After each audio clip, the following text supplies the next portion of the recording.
Welcome to the Psychology of Black Womanhood podcast.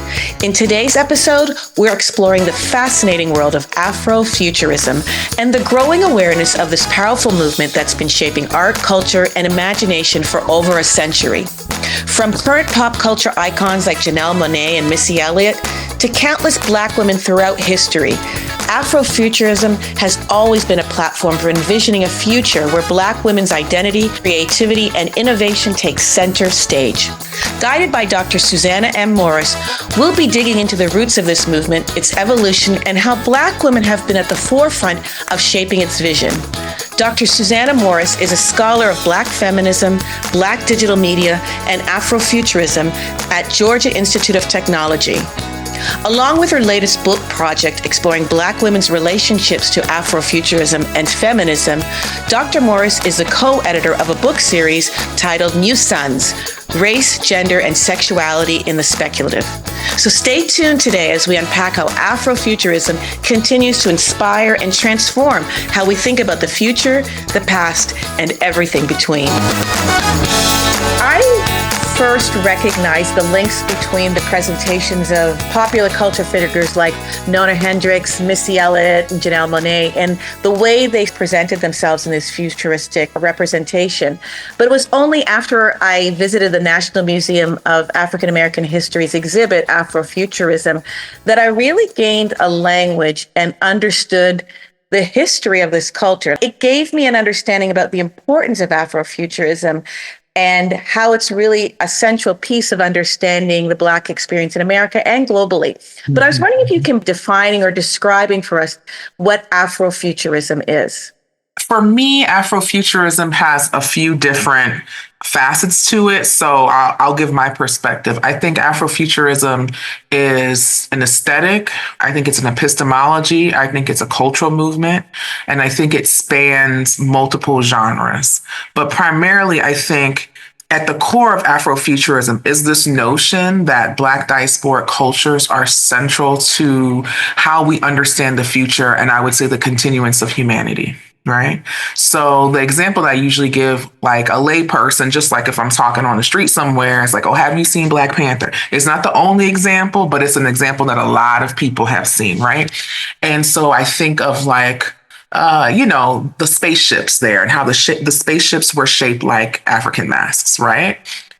That's an example of, Afrofuturism. Rather than thinking that things have to look like what European sort of technology invites us to consider, that we can actually implement, whether we're thinking of like, okay, various traditions from whatever part of the continent or part of the Americas or what have you, it is indigenous Black stuff, right? That is going to help propel us into the future, and that we are not simply harbingers or anywhere harbingers of destruction or we're evidence of the past, the sort of primeval. No. Afrofuturism takes Black cultural production and inspires Black cultural production, and it's a way for us to sort of make our way through the future. So to me, an example, you can think of a bunch of different ones. You mentioned Nona Hendryx and Missy Elliott and Janelle Monáe. Those are great examples. I can think of Basquiat in terms of art, right? Wangechi Mutu, right, who's a really beautiful collagist, does a lot of great bricolage. In terms of activism, I can think of someone like Adrienne Marie Brown, right, whose book Emergent Strategy literally engages with Octavia Butler's works, right? And Adrienne is this phenomenal facilitator. She's done all this movement work, and she's taking Butler's concepts of change and saying, okay, when you get to the meeting, this is how we can talk about it. Very practical, very much like we're in the room, we're trying to make things happen. We're trying to get a policy forward. We're trying to shape something in an organization. So I think Afrofuturism works in the fine arts. You see it in academia, you see it in music, arts, culture, activism. It spans lots of different ways of knowing. I also like using what Kodwo Eshun wrote in maybe 2000 or 2001, which is Afrofuturism as a toolkit. And I like that because it's like you have your little toolbox, you open it up, and it can do all these different things. So to me, it's very vibrant. You've brought in so many different examples there. So one of the debates that's happening is it an artistic culture? Is it literary? Is it activism? What's your position on this? I think it's all the things. I don't think we have to choose, right? However, I do understand, and I think, I see a sort of shift happen where this has been happening. So I think oftentimes Afrofuturism is a term that has found its connection in academia. It's a way for scholars and critics to understand culture, right? And then I see folks using terms like Black futures to talk about more of the activist. Not always, it's not a hard and fast binary, but I do see that happening. Personally, I'm not invested in labels. If a label is helpful, then it's helpful. If it's no longer helpful, then it's fine. I'm not married to labels. I call myself an Afrofuturist. It has been great for me, but I'm also primarily a critic. So I'm cool with labels. I know oftentimes artists or even folks in politics may not gravitate towards labels in the same way. So for me, how can we separate art from culture, from politics, from literature, from understandings of technology? My colleague here at Georgia Tech, Andre Brock, is inviting us to consider stuff around social media. So how does it show up in social media? How does it show up in how we create? There's so many different ways to think about it. So for me, I think the problem is when we sort of say it just belongs in this one field or this one area, and it's much more expansive. I really appreciate that you highlighted the ways in which academia, we like to try and fit boxes. Mm-hmm. But if we're thinking about it specifically in academia in terms of where, and I'm putting in quotes here, knowledge is created, mm-hmm. or where there's a lot of knowledge is privileged, there seems to be an acceptance of Afrofuturism in some fields, like Africana studies, women's studies, anthropology. Mm-hmm. There's one psychologist, Janice Assar, who's an industrial organizational psychologist. She's noted that it's tied to Black psychology. But overall, these traditional fields have been really not willing to accept or integrate Afrofuturism into the work. Why do you think specifically in academia, in traditional fields, there's been this sort of pushback or lack of visibility, maybe is a more accurate way of saying it? I would say it is something that is probably more endemic to social sciences than, sort of general humanities. And I think that is for a few reasons. One, my background's in English, my PhD's in English. So we are used to in English kind of pulling from lots of different things. You go to an English class, especially as someone who, is focused on Black women's lit. We're going to read sociologists, philosophers, anthropologists, not just literary critics. And not every discipline is that ecumenical, right? And I think sometimes disciplines like psychology, even political science and so on, certainly the so-called hard sciences, it's very, hard for them to sort of pull in and integrate outside material. So there are some ways, and obviously I'm biased because I'm a, literature professor, that I think that literary studies, WGS, those fields that are fundamentally interdisciplinary, even though English is very much a traditional field too, right? I mean, to be clear, we're kind of open to being more expansive, right? And from what I understand, when I see my folks in psychology or other social science fields, there is a thing. Did a psychologist say it first? I need a psychologist to say it for it to be valid, right? And whereas, I don't need an English professor or literary theorist to tell me about controlling images. I trust Patricia Hill Collins. I'm not a sociologist, but that's who I'm going to read, or I'm going to go to a historian and say, okay, I'm going to read this particular person because historians are going to look at the data, the field, the what have you in particular kinds of ways, right? So for me, it's very expansive, but I know that there are strictures within particular disciplines that make it harder for folks to integrate kind of new knowledge, avant-garde takes that begin in a more arts or literature kind of focused places. Like, why are we pulling from that place? Whereas we don't have a problem pulling from y'all. Can you maybe just tell us then about your journey to how you came to study or get involved in Afrofuturism? Yeah, sure. So I did my doctoral work at Emory University here in Atlanta and worked with Frances Smith Foster, who's awesome, was an awesome mentor. And with her, I studied late 20th century, early 21st century Black women's lit. And I was very interested in writing about family. So my first book is all about Black women writing about family. So Paul Marshall, Jamaica Kincaid, folks like that, Rita Dove. And really, I say this jokingly now, but it's true. I just needed to go to therapy and talk about my own family, right? Not that the book wasn't interesting or I didn't make any kind of interventions. I did. But really, it was I needed to think through things of family for my own. So I always had this interest in speculative fiction my whole life from childhood. Loved reading, everything. Was always a promiscuous reader, but like really loved fantasy and science fiction and those kinds of things. And so when I was about 15 or 16, I went to the library one day and I saw Parable of the Sower on a shelf. And I had never seen a Black person's image in that section of the library, in the science fiction and fantasy section. So I pick it up. It's a Black woman on the cover. It's about a Black girl. She's about my age.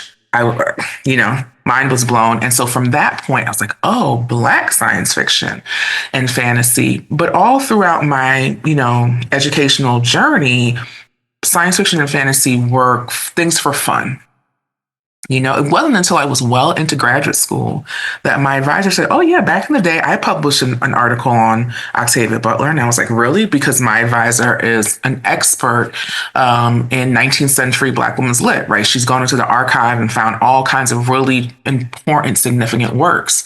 And so she's not a late 20th century person. But, those of us who study African-American lit, we are trained to be able to teach from Lucy Terry Prince, Bars Fight, all the way to the present, whatever was published today. So, we are sort of responsible for all those things.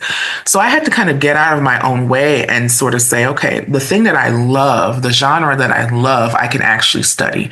So after I wrote my dissertation and, you're told you should write your book based on the dissertation. Don't start something new.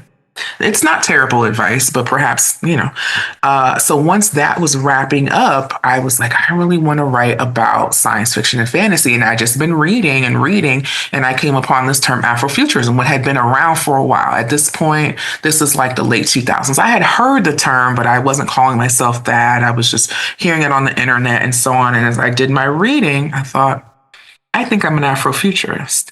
Then I started going to conferences and meeting other Afrofuturists and so on. So I really have been primarily publishing in, as an Afrofuturist scholar, probably for the past 12 years, I would say. I appreciate that you brought up Octavia Butler and her Parable of the Sower as sort of a real sort of igniting your passion around this work. And I think that's one of the things that I really find interesting about Afrofuturism is that women have seemed to be leaders throughout the culture from the very earliest documented efforts. Why do you think it is that Black women are so centered in Afrofuturism as compared to other types of cultures? I think that's an interesting question. I think that there's always a tension and a push-pull. And as I think woman-focused as Afrofuturism is, there are still spaces where it's kind of, maybe more of a boys' club. But I think because so many of our luminaries are women, so Butler, going back to the 19th century, if we can do like a little literary history, like Lisa Yazek and Isaiah Lavender, my colleagues have done before, if you look at somebody like a Pauline Hopkins, who wrote romance novels. She was also a journalist, and she also wrote speculative fiction, right?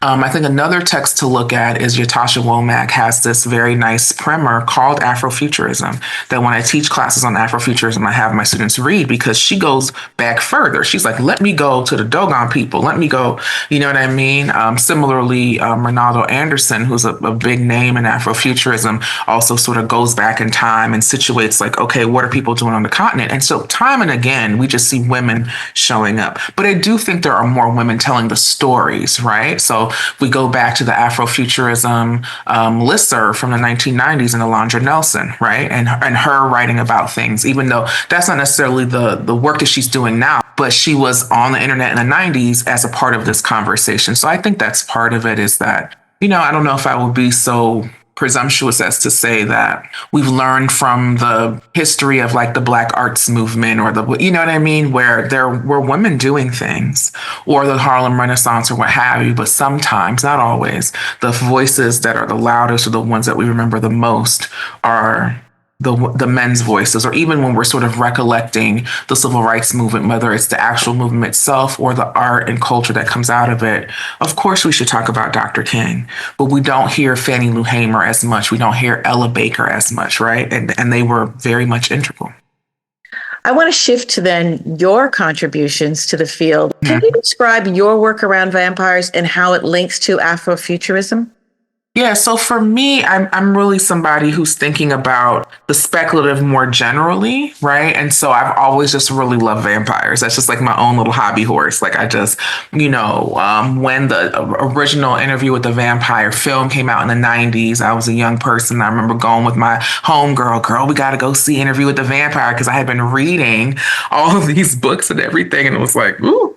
But I do think that vampires, just like any other kind of speculative symbol, reflect things that are happening in our society at a particular moment, so that's why there are ebbs and flows with, like, we have our zombie moments, we have our moments with ghosts and specters, we have our moments with vampires, and they reflect a particular kind of thing. Maybe it's a queerness that we're trying to interrogate, or things around non-normative race, or all kinds of questions. So the first Afrofuturist piece I ever wrote was on Fledgling by Octavia Butler, because I'm a Butler scholar. I'm writing a biography of her. This is my work, right?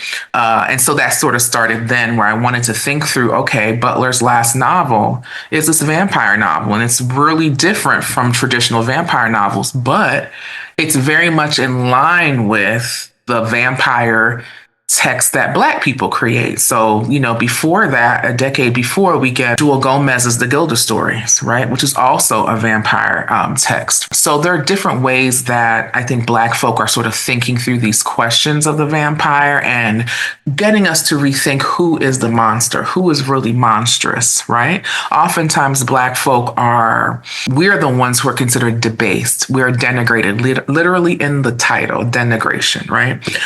I think when we take up horror tropes, right? And so now I'm thinking of the work of like Maisha Wester or John Jennings and Stanford Carpenter, who two gentlemen coined the term ethnogothic, right? Which is a way to think about how Black folk take up the Gothic and we repurpose it, or we already sort of are using our own tools from our culture. So I think the vampire is a figure like that for me.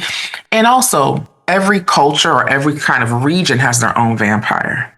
The vampires that we have in the United States are, the descendants of Vlad the Impaler and Bram Stoker's Dracula and all of that. But across Southeast Asia, across the continent of Africa and the Caribbean, there are all these figures. Sometimes we're like, oh, that's a flying hag or that. But there's always some kind of blood sucking, some kind of monstrous aspect to them, right? So that's something that's deeply embedded within the human psyche, something that we're fearful of, but also intrigued by, that shows up in lots of places. So for me, I know when people hear Afrofuturism, they might think future only, right? They might think computers and spaceships and aliens and so on. But Afrofuturism also works within fantasy.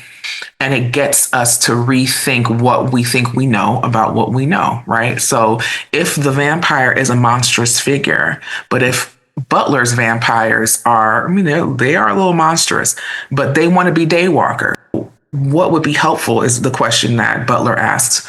If vampires were real and they wanted to sort of evolve or survive better, right? If we're taking in the sort of they sleep at night, they're dead to the world, pun intended, all of that. What could ameliorate their condition? Melanin, because they lack melanin, right? So maybe what we need to do is genetically engineer vampires to be Black, right? Because that's actually what's going to help them. And to me, that's Afrofutures. Not because Black folk have to be martyrs or anything like that. No, it's just that there is a particular, whether we want to call it magic or what have you, to being Black, right? That these, whether they're novels or films or music or what have you, we're just always centering the sort of the magic, we can call it whatever, of Blackness, right? So yeah, melanin is helpful. Maybe if you were a vampire, you want to be able to go out during the day. So maybe having some melanin is the trick, right? Yeah, and I like that it sort of empowers, like you said, it spins the traditional narrative on its head. Now, the other body of work that you put a lot of time into is your collection, New Sons, Race, Gender, and Sexuality in the Speculative. Can you talk about the origins of that work and its role in shaping Afrofuturism's relevance to Black womanhood? So New Sons is actually a series at the Ohio State University Press that I co-edit with Kenitra Brooks, my dear friend and colleague who's up at Michigan State, also an Afrofuturist, a scholar of conjure, dope person all around. And so years ago, I always called Kenitra like my partner in crime because we are always dreaming things up. And so she's like, girl, we really, wouldn't it be great to have a series? Where can we have a series? So we start investigating, we, get in talks with Ohio State. And so we have published books from scholars, from academics who are thinking through all kinds of issues. I would say we're probably on book 7 or 8. But, one example we have here is John Murillo III's Impossible Stories on the space and time of Black destructive creation, right? So it's thinking through the field of Afro-pessimism and what that might invite us to consider about the speculative, right? Rethinking canonical Black works. We have Joyce Sanchez Taylor's Diverse Futures, Science Fiction, and Authors of Color. And we have had 2 books from Jerry Rafiki Jenkins. And so our first book was with him, I believe, and he wrote about Black vampires. This is his second book, Anti-Blackness and Human Monstrosity in Black American Horror Fiction. So we have all kinds of things. So we're always interested in scholars who are thinking through questions of race, gender, and sexuality in the speculative. So you can approach it. I mean, all the books I just mentioned are very different from each other. They're about different things. We have a book here that is about superheroes, unstable masks, whiteness, and American superhero comics, right? And Black Kirby does all of our book covers. So John Jennings and Stacey Robinson, and they're really dope designs. So, we have our, individual scholarship, our collaborative work, which in the humanities, people don't always privilege. But another way for those of us in the humanities to sort of think collaboratively is, okay, we're interested in furthering conversations around these topics. So, here we are at the conferences. Hey, do you have something that's interesting that along the lines of this? And so we're able to sort of support the field in that way, not just through our individual efforts, but through more of a collective effort. I think that collective lens is really important for especially amplifying the voices of Black people who are doing this work. Mm-hmm. But I'm also thinking we might not have named it as Afrofuturism in the same way, but there's more of these representations, which are essentially Afrofuturism in the popular culture. So you, for example, brought up Black Panther, and we talked about the new version of the Interview with a Vampire. But then there's also something about Marvel's character Storm and even A Wrinkle in Time. How do these popular culture mainstream representations support or possibly hurt the Afrofuturism culture? Well, for me, I think I have a very probably specific take on what we would call Afrofuturists. And not everybody in the movement would agree with me, right? So when I'm when I'm teaching a class on Afrofuturism, I'm going to write something, I'm looking at things that were created by Black people, not simply things that Black people are in. So that's complicated because Black Panther was not created by Black people originally. 2 white men created it, right? But throughout time, there have been many Black writers of the comics. We know that Ryan Coogler wrote the script. Ruth Carter was the phenomenal, costume director.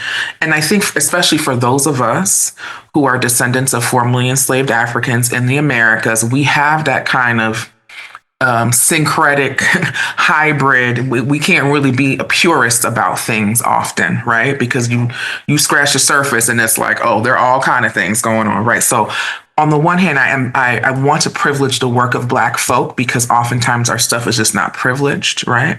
And while an actor can embody a role in a particular kind of way, I'm like, is a director Black?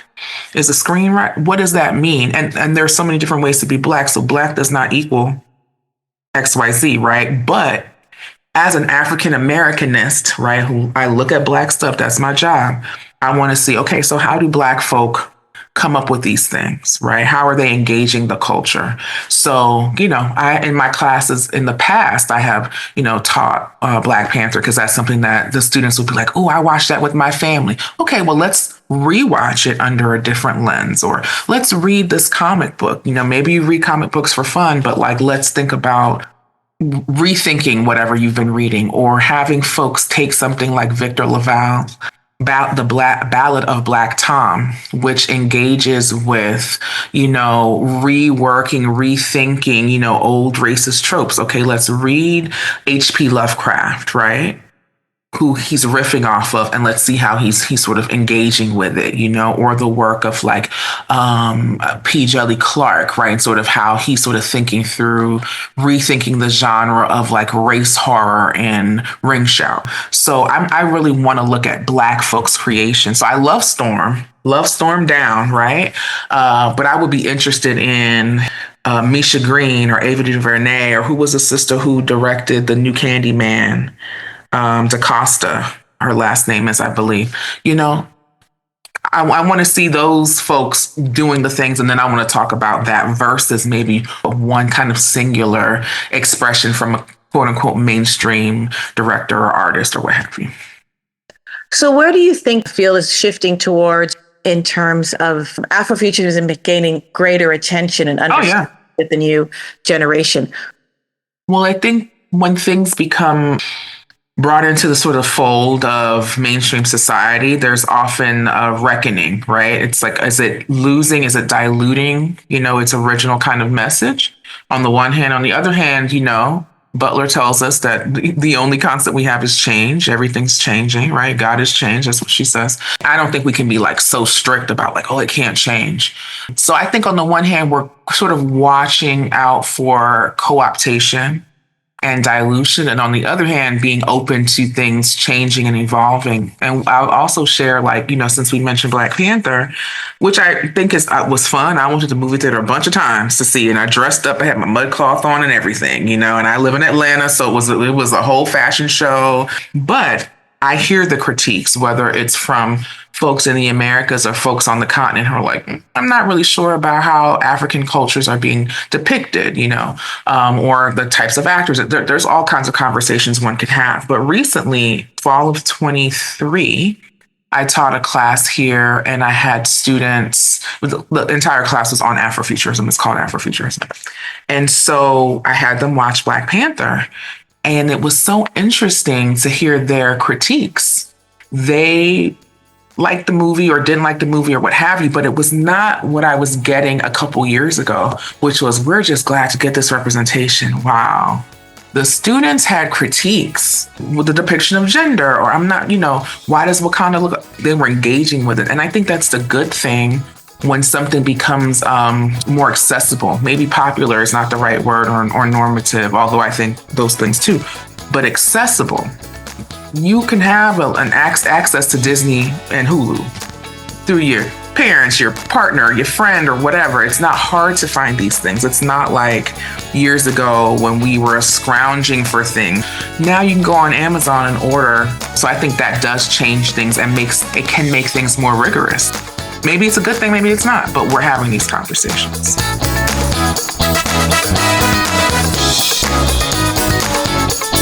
Thanks for listening to this week's episode, which featured Dr. Susanna Morris sharing her journey through Afrofuturism scholarship, including her study of the foundational women in the genre and her experiences teaching Afrofuturism courses. You can learn more about Dr. Morris's work and follow her on various social media platforms by going to this episode's page on the Psychology of Black Womanhood website at www.psychologyofblackwomanhood.com and click the podcast option. We love hearing from our listeners, so keep telling us what you think or want us to explore by leaving a comment on whatever platform you use to access this recording. And to keep up with our other projects, just follow us on Instagram, Blue Sky, or Facebook. Thanks for joining us.